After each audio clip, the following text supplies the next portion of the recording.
Are the gig economy workers being exploited?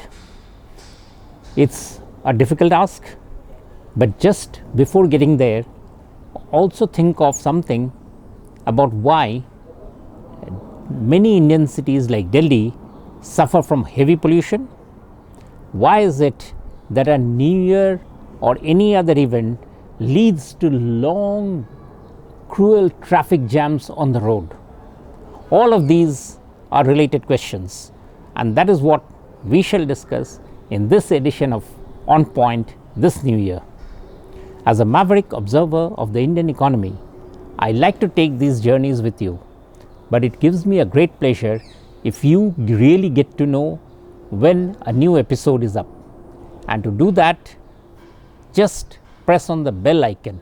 And now, onwards with our story.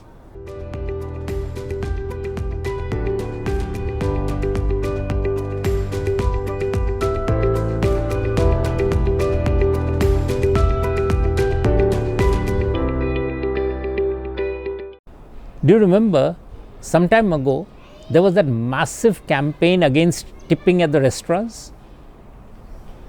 The gig economy workers apparently not being paid enough can be solved if all of us tip. But all of us had also participated in a campaign saying we don't want to tip. The restaurants earn enough. So what's happening? Well, what's happening is very clear. The middle class wants everything but doesn't want to take the effort to do it. If you want the workers who deliver goods to your home to earn better, if you think so, I'm not one of those who think that they are being underpaid, but if you think so, give them a tip and tip it generously.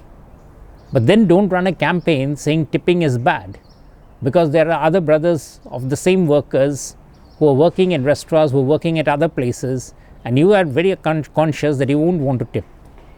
So get it right.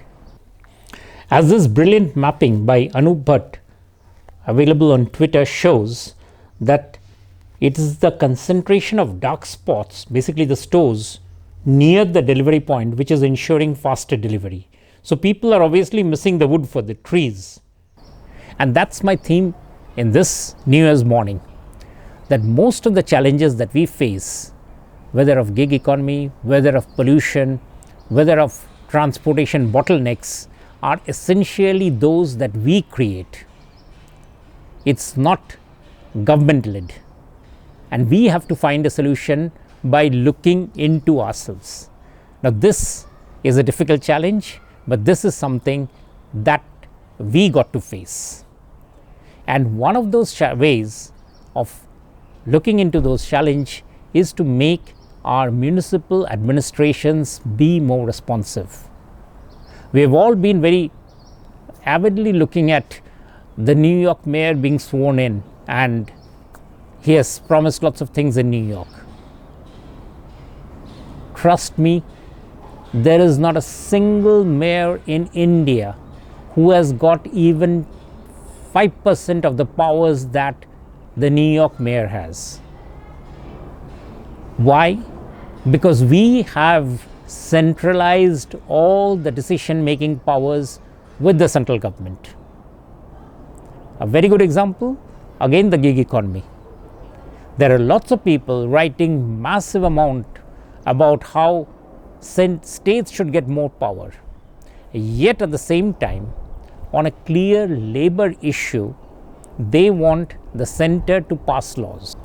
It's like taking a stick to swat a fly. It doesn't work, and because it doesn't work, we get more and more annoyed. So we don't want to tip because that's bad, but at the same time we feel guys who are coming to our home to give goods are being underpaid.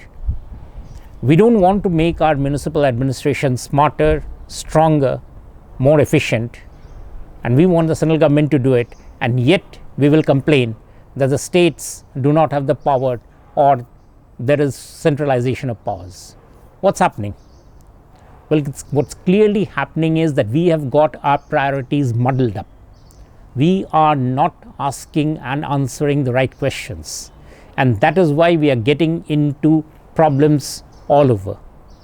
In the year 2026, this is the first thing to understand, that the problems that we face, most of them, water contamination at Indore or water contamination in other cities, long traffic lines, pollution in the air, these have to be tossed at the municipal level.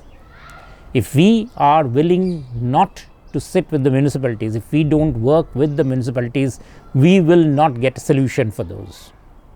This doesn't require a lot of governance ideas. It doesn't require major seminars at the Habitat Center or the India International Center. It requires us just to understand that the problem and the solution begins at home.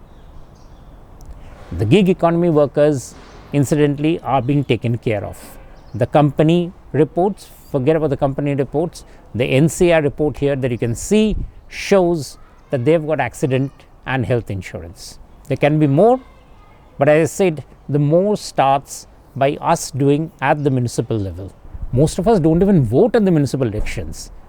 So what ability do we have to make our city guys work in the right ways?